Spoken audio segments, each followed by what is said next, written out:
Welcome, everyone. Thank you for joining us today to another YMCA Education Series talk. My name is Pam Rakansky. I am the YMCA Education Series facilitator here at the YMCA. Yay! It's my pleasure today to welcome Denise Schwartz. Yay! These are local physical therapists from the Manual Touch who will be talking to us about how to heal our shoulder pain naturally, heal your shoulder pain, and enjoy life again. This workshop is for you if you're having trouble sleeping on your arm, you have difficulty reaching overhead, opening the doors, or putting on your seatbelt.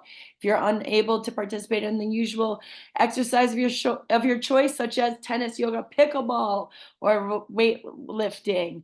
So she will be talking to us today. Today's talk is recorded, so it will be available as a podcast on our YMCA YouTube website later on, so you can reference it later or tell your friends about it.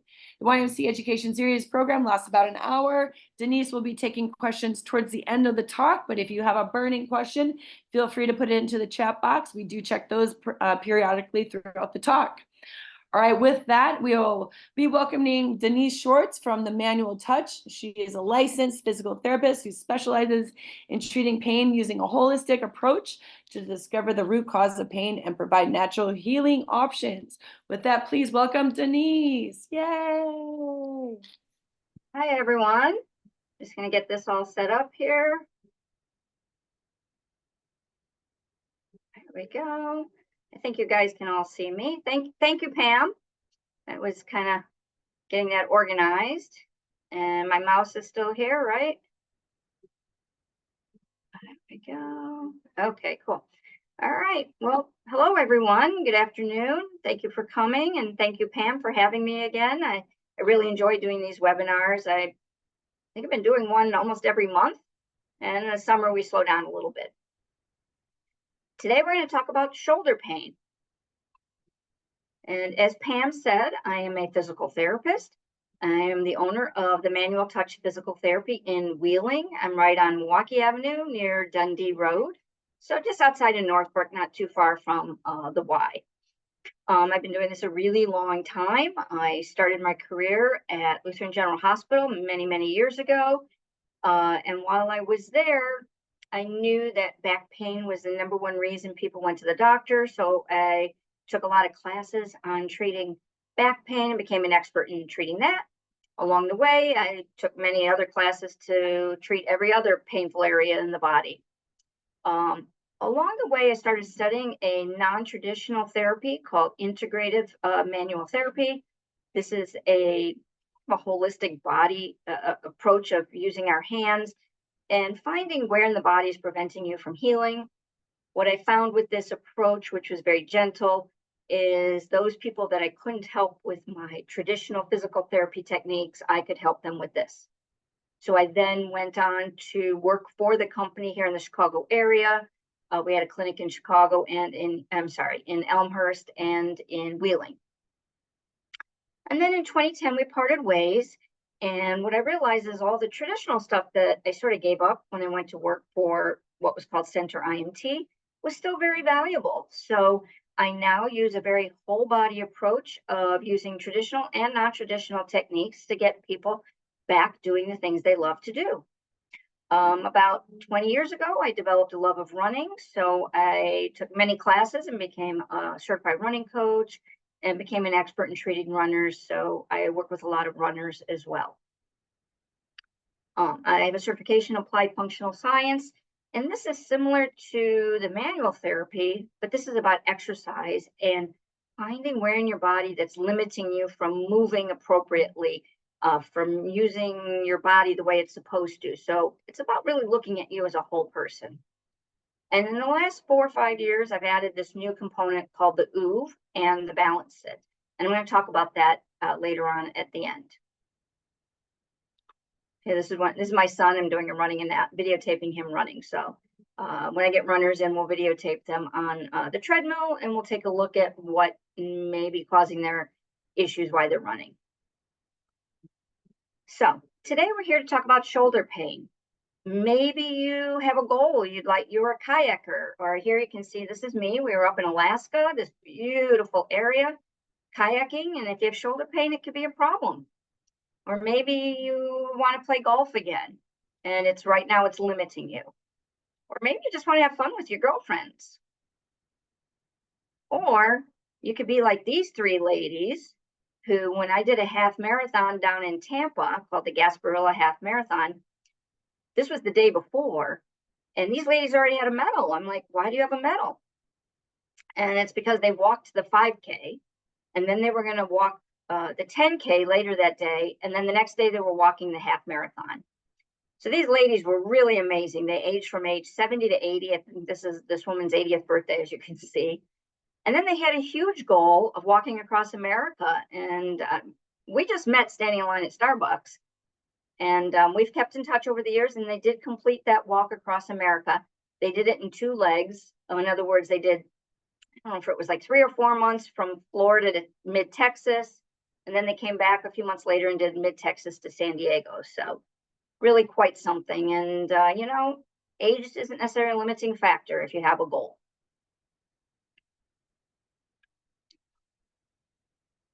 If you want to be somebody like that, to really be able to age really gracefully and be able to continue to do all the things you love to do, a lot of the problems that people have are because on a daily basis, they don't really know how to move or sit or stand. So here's an ebook that I created that gives you tips for all those things that you do every day. So if you put your first and last name and your email in the chat box, I'll be happy to send this to you. Okay, so let's get to our topic. So we're talking about shoulder pain. And so when somebody comes in, these are often the complaints I hear when they have a shoulder problem. I can't lay on my shoulder. It wakes me up at night. Sometimes laying on supposed good side will hurt the other side. So sometimes you just can't lay on your side. I can't lift anything overhead. You know, I can't put dishes away. Difficulty getting dressed, washed, shaving, doing their hair, opening or closing doors, putting your hand in your back pocket, which would be similar to toileting, you know, cleaning yourself. Putting on a bra, those ladies, that's a big one. So usually you wind up having to change how you do that. We talk about difficulty reaching overhead, reaching behind your back. And then just like we're talking about, I can't do my favorite activity. I can't play tennis. I can't golf. I can't throw a ball. Even walking may aggravate it. Swimming, people might be a swimmer here. I know Pam's a swimmer. So it's very debilitating when you have shoulder pain. Today, we're going to talk about the most common causes of shoulder pain that I see in my clinic. Certainly, there are other issues at hand, but this is what we see most of the time. Tendinitis in the rotator cuff or the bicep tendon, which is what they also call it impingement. Also, a tear would fall into this. I'll have to add that on here. So a tear or a tendinitis of the rotator cuff or biceps tendon, and the impingement means that as you move your arm, the tendon actually gets caught at a certain point when you move your arm. The second most common cause is frozen shoulder, medically known as adhesive capsulitis, and then of course, arthritis. So let's talk about the shoulder joint. This is, if you're looking from the back, here is your spine, here's your rib cage, this is your scapula. I think some people call it a backbone, call your wing. And you can see the scapula is kind of a large triangular bone that comes here. It has a piece that comes out in the front, which connects to your collarbone, or known as your clavicle. And then your arm bone, your humerus, the long bone here, actually sits in the socket of the scapula.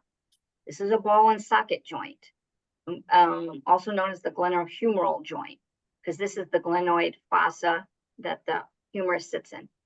Excuse me, I'm going to sneeze.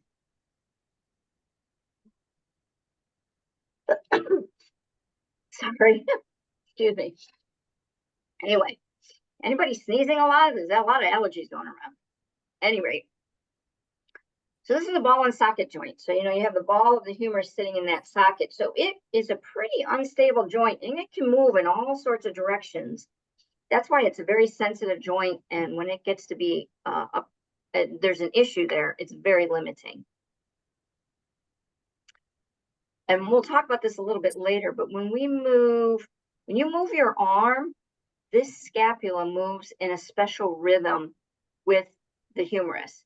And what often happens is the reason that you get a problem or that impingement is because the muscles surrounding this scapula aren't doing its job. And so then when you go to raise your arm up, that scapula wings out or moves out too fast. Okay, and then things get jammed up in here. And you'll see that a little bit more later. Got this guy. Oh, there we go. So I put this in here to show you how everything is connected. So here, we got the dancing skeletons. He's got his arm over his head, but if his feet and his hips can't stabilize him and do what it needs to do, then this shoulder is going to suffer. So it's very important to look at everything to find out what may be causing this problem. Quite often, the problem is related to your core muscles. These are all the muscles below your diaphragm and above your pelvic floor muscles, okay? In the front and in the back. A big problem if somebody's had some surgery in here, could be a C-section, it could be gallbladder, could be just, a couple little pokes, or it could be a serious scar here. That scar tissue tightens things up in here. When you go to raise your arm, it's kind of like let's say you had a thread on a sweater and you pull on it down from the bottom and you go to raise up from the top, you'll feel it pulling through that whole system. So it's very important to look at that core. Quite often, when this isn't stable, strong, doesn't work together well with your arm, think of a baseball pitcher. I'm sure we've all seen a baseball game at somewhere along. And the power that they get is not from the little muscles around the shoulder. It's from these big muscles down in their butt, and then the energy transfer from their butt through their core up to their shoulder. So very, very important. All right, so let's get back to basic anatomy of the shoulder. So here we had from the back view. Here's the front view. Okay, so this is the scapula that would be, so here the rib cage is cut off. So if we're looking at someone from the front without a rib cage, that's what you would see here. Here's the humerus, here's the this component of the scapula that comes around called your acromion, and then this is where the clavicle joins. And so sometimes if you've ever had a problem, the doctor may say you have an AC joint issue, and that's this joint. Let's say you fall off your bicycle, you don't break the clavicle, but you might separate this joint. And so that gets irritated because there's ligaments that's holding that together. Over the bone is something called a capsule. Okay, and that's some cartilage or connective tissue that, that lubricates so the bones can move together. The thing that we hear the most about is the rotator cuff. Okay. All right. So here I wrote up what it is. I'm going to explain it on the next slide. So the rotator cuff is made of 4 muscles. The teres. So this is the back view again. You have 2 back ones called your teres minor. You have an infraspinatus, and then you have the supraspinatus here. And then coming from the inside, so here, sitting in front of here between the rib cage and the scapula is your subscapularis, and they all come and they all connect at this area on the bone. And it literally acts like a cuff that sits around that ball of the joint, and it holds it in place. So when you move your arm, that arm bone doesn't go straight up and jam right into here. Okay, so that's what the job of the rotator cuff is, primarily is to help stabilize the ball and the socket. so it stays in position. When there's a tear or a tendonitis there, we talked about how that rhythm gets thrown off and this rotator cuff can't function the way it needs to.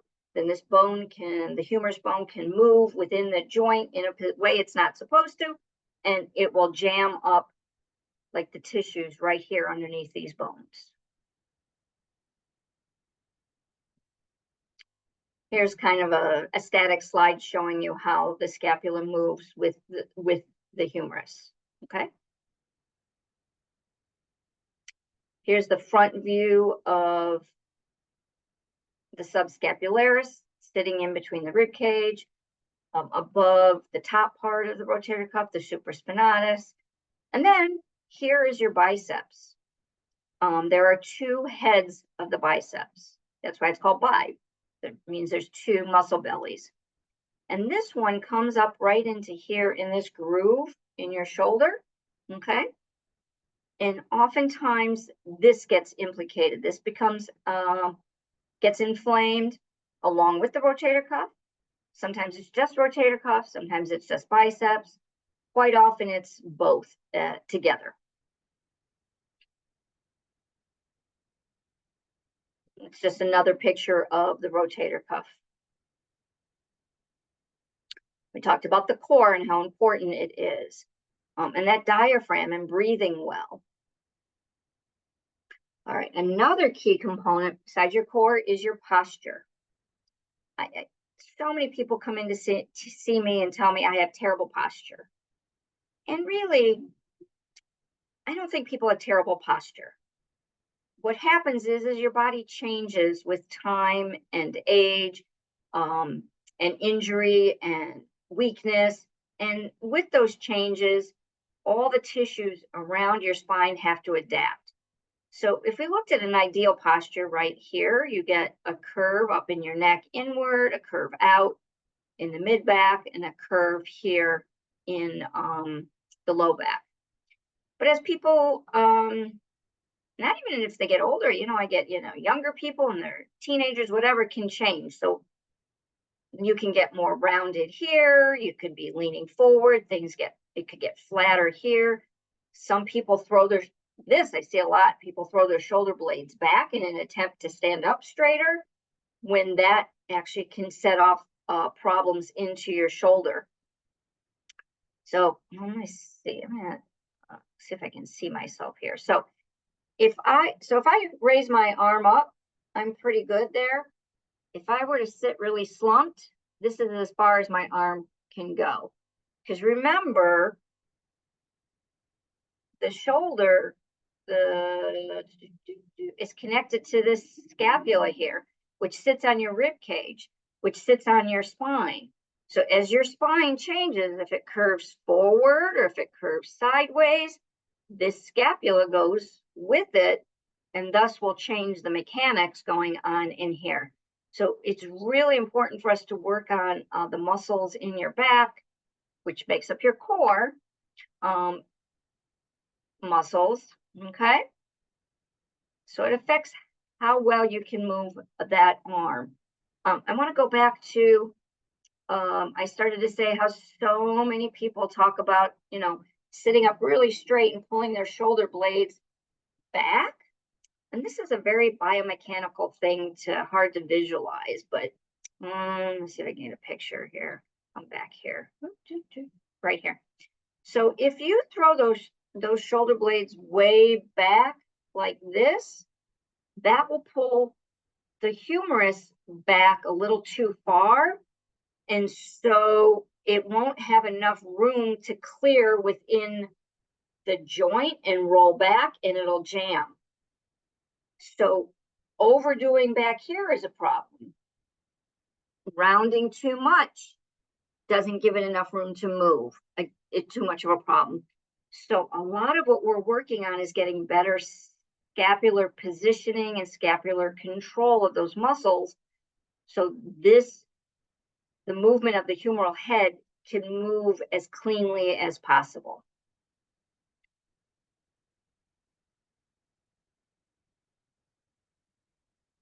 A little example of, how we're just balancing one on top of bone on top of bone on top of muscle. And if one little piece isn't doing its optimal job, everything above it or everything below it can be a problem. So you come in with your shoulder, I'm going to look at your feet and your ankles, okay, and your hip and your back. If you come in to me with a foot problem, I'm going to look all the way up into that core and in your shoulders and your neck to see what's going on. So it's very important to look at everything. Hide myself again here. Okay. This is a very nice testimonial. A colleague of mine, a pediatric physical therapist, and those of you who've ever had to take a child to physical therapy know that the pediatric physical therapist it's a pretty demanding job because there's a lot of lifting and moving and crawling around and sitting on the ground to work with those kids. And so I've seen a lot of my colleagues come in who work with kids. And she was having some shoulder pain and doing some yoga, and it just was limiting her. And we got her back to doing everything she loves to do. Okay, so now let's talk about those 3 common causes. And as a reminder, if you also, this PowerPoint I can send you as well if you put your first and last name and your email in the chat box. I'll be happy to send you a copy of this PowerPoint with all this great information on it. Okay, so the most common thing I see is a rotator cuff tendonitis or impingement or a tear. And how we discern that, we ask you a bunch of questions, kind of figure out where does it hurt. Usually people will tell me it hurts at a certain point when they move their arm.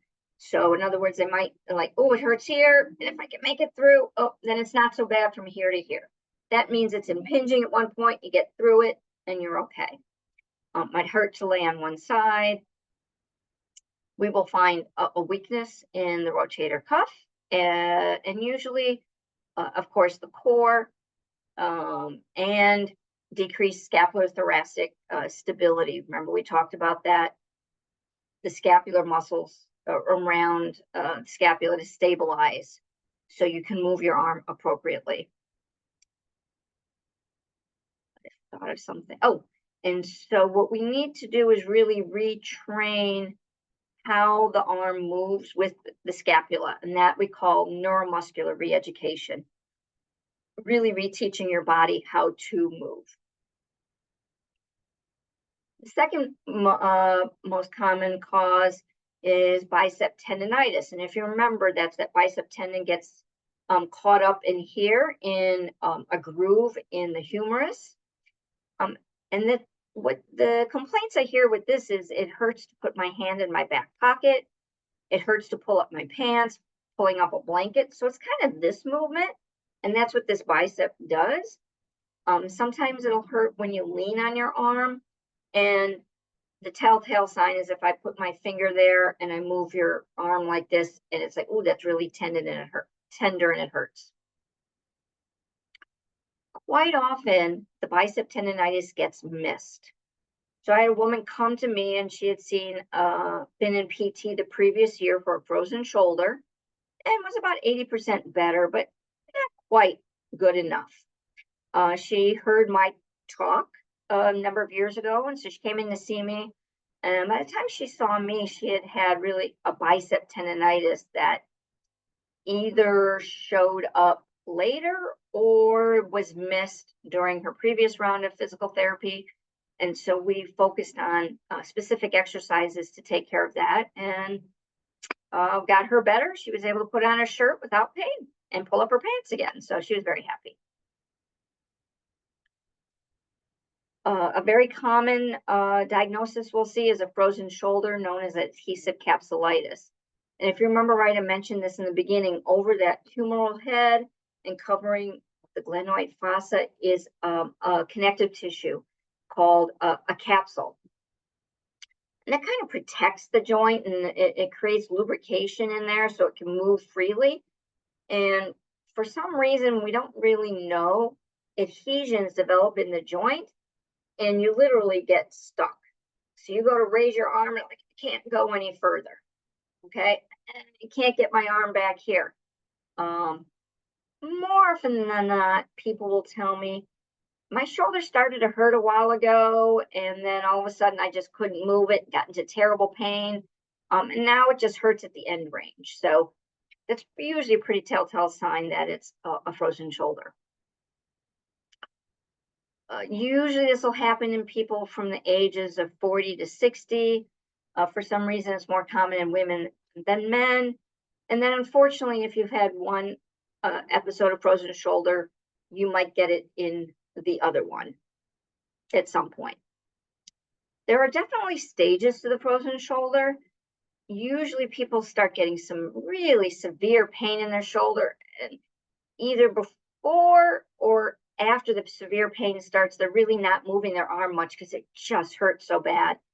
And it freezes up, and then it gets to a point where it plateaus, where it's not pain all the time, and it's not painful when you move it, but it hurts at the end range of their movement. So they may only be able to raise it this far, and that's where it hurts. But from here to here, it's okay, so not too bad.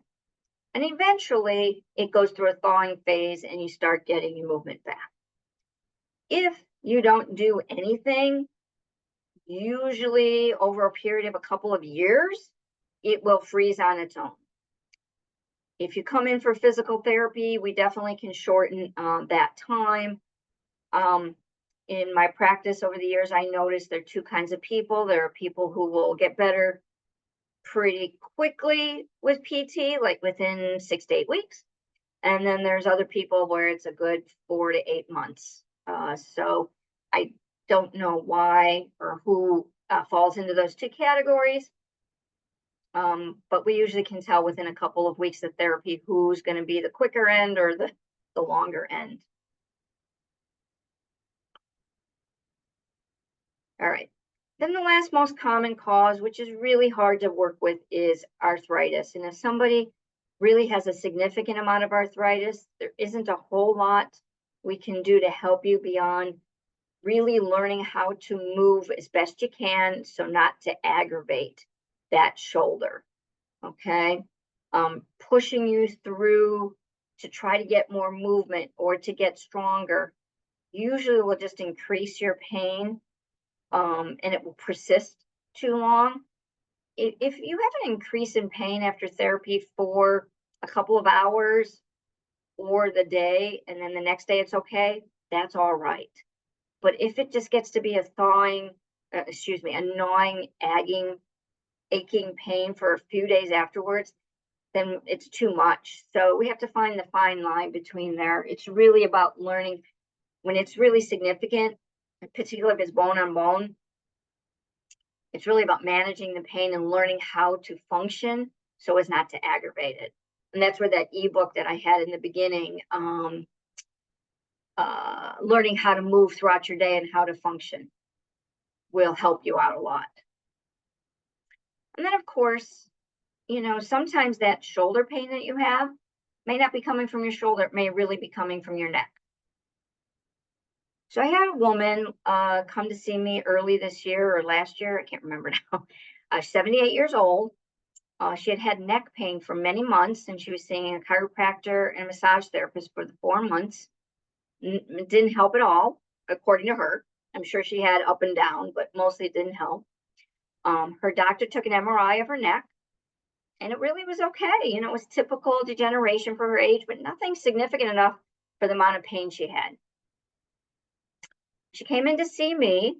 I taught her some movement and did some different kinds of treatments for her neck pain, which reduced within a couple of sessions. And then it became really apparent that it was really her shoulder that was the problem. Initially, when you have weakness in your arm or your shoulder, it could be coming from your neck or the shoulder. And so it was really unclear because she had so much neck pain.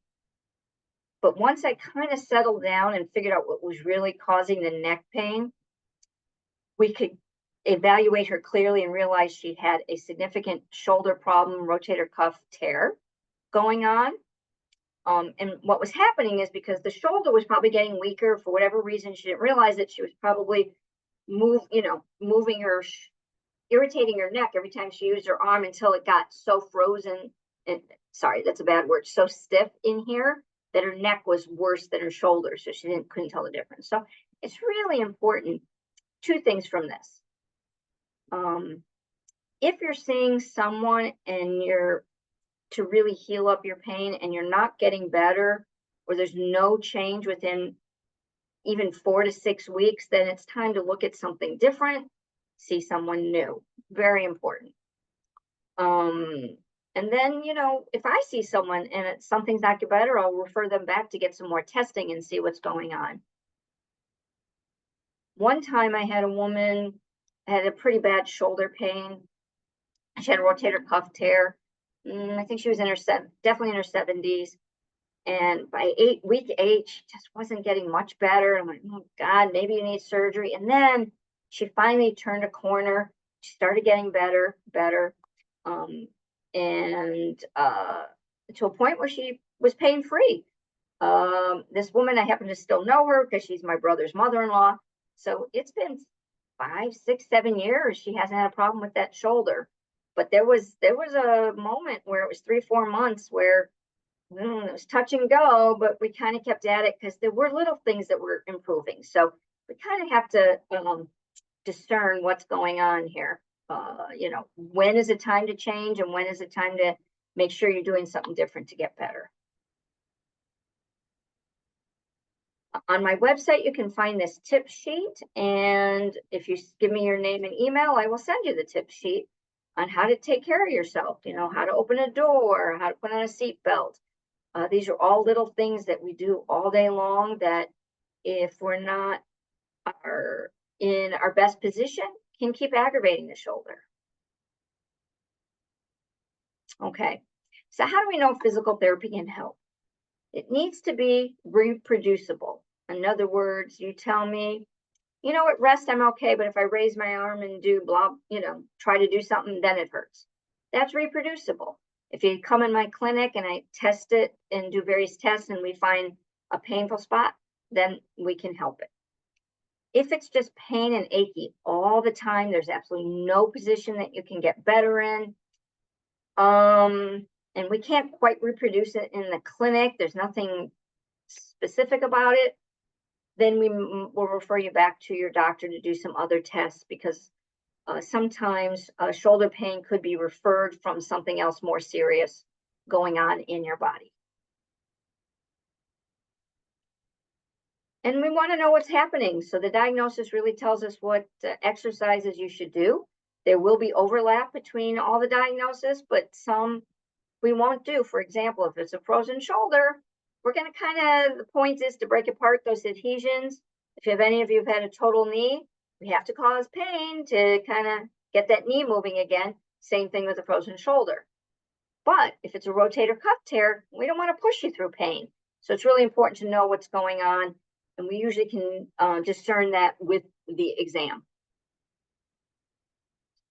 So what's the biggest mistake people make with shoulder pain?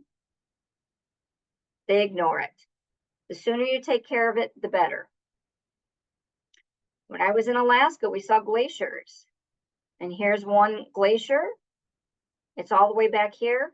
This sign, 2005, that's where the glacier was. It receded back there. You know, ignoring a problem that maybe we can do something about sooner than later before it gets out of control. That's me, actually. Okay, so you have 3 choices. You can ignore the pain. Maybe it'll go away, maybe it won't, but you'll develop compensation, and it will be harder to take care of down the line. You can alter it using medications, injections, or surgery. There's a place for this. Or we can handle it by coming in to get some physical therapy to learn how to use your arm appropriately, how to get stronger, how to really help that area heal naturally. Oftentimes, you might need an anti-inflammatory or a steroid shot coupled with the therapy. And sometimes you just need therapy. When you come in, you know, we evaluate you. We use a combination of hands-on work to make sure all the joints are in balance, reduce any soft tissue restrictions. And here at the Manual Touch, we'll use some non-traditional approaches as well as traditional. exercises to get you stronger, get the good mobility, get good stability, balance, exercises for your core, hips, and feet so you have a good stable base so you can move your arm. You get a lot of people, if their core is not strong enough, then you're moving your arm is kind of like just flapping in the wind on a very unstable, weak branch, okay? I mentioned this briefly, neuromuscular reeducation, teaching you how to use your body as a whole to get it all working together. Very, very important. And then a huge key is education. And it's a big part of my job is teaching you how to function. You know, as babies, we just all started moving and doing and getting up and walking. We sit, we stand, we bend over, we reach for things, walk. Nobody taught us how to do that the ideal and optimal way until something falls apart. I hear it all the time, particularly from my seniors. I have to relearn how to walk again because everything, and I should say everything, a lot of pieces are, wearing away. They're getting weaker as you get older. And so things aren't working together as well, and you have a problem. Here's a list of some of the things we're going to teach you how to do: sit, stand, walk, sleep, posture, lifting, and get you back to doing those things you love to do. Maybe we need to work on specific exercises for golf or for tennis or canoeing. Or just using your mouse. And a lot of people, their shoulder hurts, moving their mouse around. So we'll talk about that. Okay. If you remember in the beginning, I said I added a new tool to my practice called the OOV, and this is it. A friend of mine introduced this to me about just before the pandemic. So I guess we're 5 years now. It was 5 years ago. I felt like this is like the biggest game changer in my practice to teach people to re-educate people's bodies how to move optimally. The OOV works your body three-dimensionally so you cannot compensate. You learn how to use your core subconsciously like we're supposed to in everyday life. You can lay on your back. You can stand with it behind you. You can lay on your side. You can lay on your stomach. You can kneel on this. Here we're doing standing. Here you can see I have an older gentleman stepping over. Here's my son doing a much more advanced technique on one leg. I have my mother my 81-year-old mother laying on her stomach every morning because it's reducing her anxiety.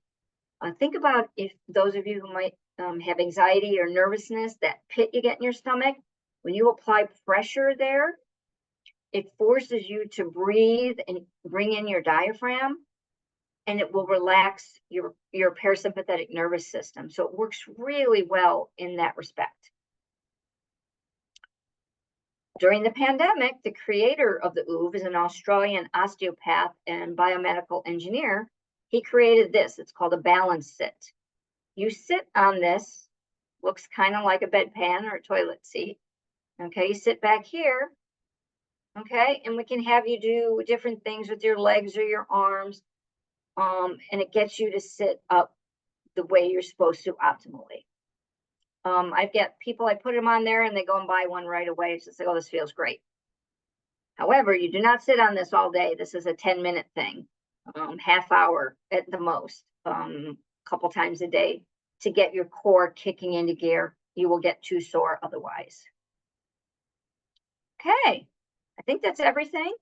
As a thank you today, I'm willing to give you a phone call or a telehealth session to discuss anything that you might have going on and provide you with any recommendations. You can call my office at 847-541-7600. And my admin, Jenny, will call you back to set up a 20-minute consult to go over what's going on. In addition, remember to put your first and last name and your email in the chat box, and I will send you this PowerPoint and these ebooks. And thank you for being here today. Now, so what I'm going to do is going to close up the PowerPoint And if you have any questions, we'll answer those. Awesome. Does anyone have any questions for Denise? I didn't see anything in the chat box. Oh, okay. Any questions for me today? No? No? And no questions too stupid. You know, if you got a I question, do. someone, I have right? one. Susan, I'm go for trying it. to turn my video on, but I didn't do it. Sorry. Okay. I've had some rotator cuff discomfort that I have just rested and stopped sleeping on my arm, and it's gotten a lot better.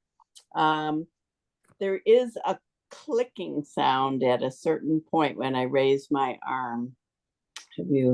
Do you know what that is? It's very minor. It doesn't hurt when it clicks. It just makes it's not really a popping sound, but a clicking sound. You know, without saying it, it's hard to say, you know, Sure. clicking and crunchy noises could be probably more than likely it's like a tendon kind of moving within the joint, or there could be something impinged in there. It's not hurting you right now. However, you could be in a position that we need to kind of change. You know, maybe if you rounded your shoulders and then moved your arm, it was better, or if you bring your shoulder back. So we kind of have to play around with what might be going on.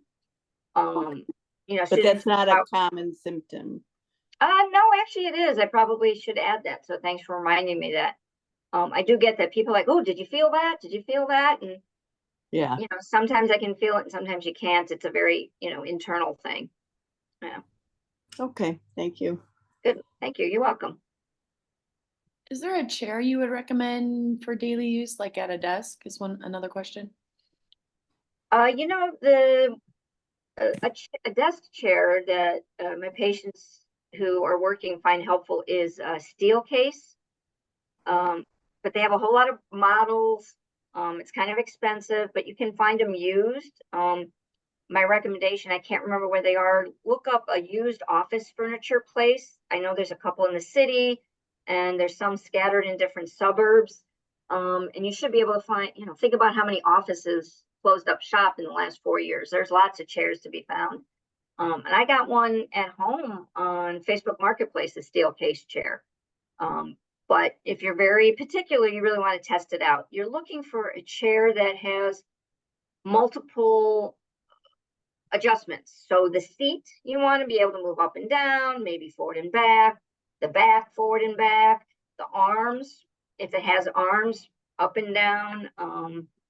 You obviously need to go up and down and depending on where your desk is. So that seems to be, that's what you want to look for. There are other brands also. The cushioning, you know, think about like a Tempur-Pedic mattress. They'll put that in the seat cushion as well. So you need to kind of test them out to see what you like best. If you're working from home and all day long, you need a really good chair, and you should probably try to get your company to foot the bill, but you never know if they will. So. Oh, that's not what I wanted. Any other questions? All right, you have Denise's information and everything. Feel free to contact her. Thank you again to Denise Schwartz for talking to us from the Manual Touch. Denise's next talk will be in July on running. So it's for runners healthy running at any age. If you have any people interested in running, we will be talking on July 25th at noon. Our next talk is next week. We have one on identity theft scams and elder financial exploitation on Thursday, May 23rd at 11 a.m. That is our next talk. All right. Well, thank you again to Denise Schwartz for talking to us today. This will be up on our website, on our YouTube library in a few hours. Look forward to talking to us in July. And thank you to everyone for coming on the call today. Thank you so much for coming, and thank you for having me. Enjoy the nice weather. Have a good summer, everyone. Thank you. Have a good Take summer. care. Keep moving. Thank you. Bye-bye. Thanks, Pam. Bye.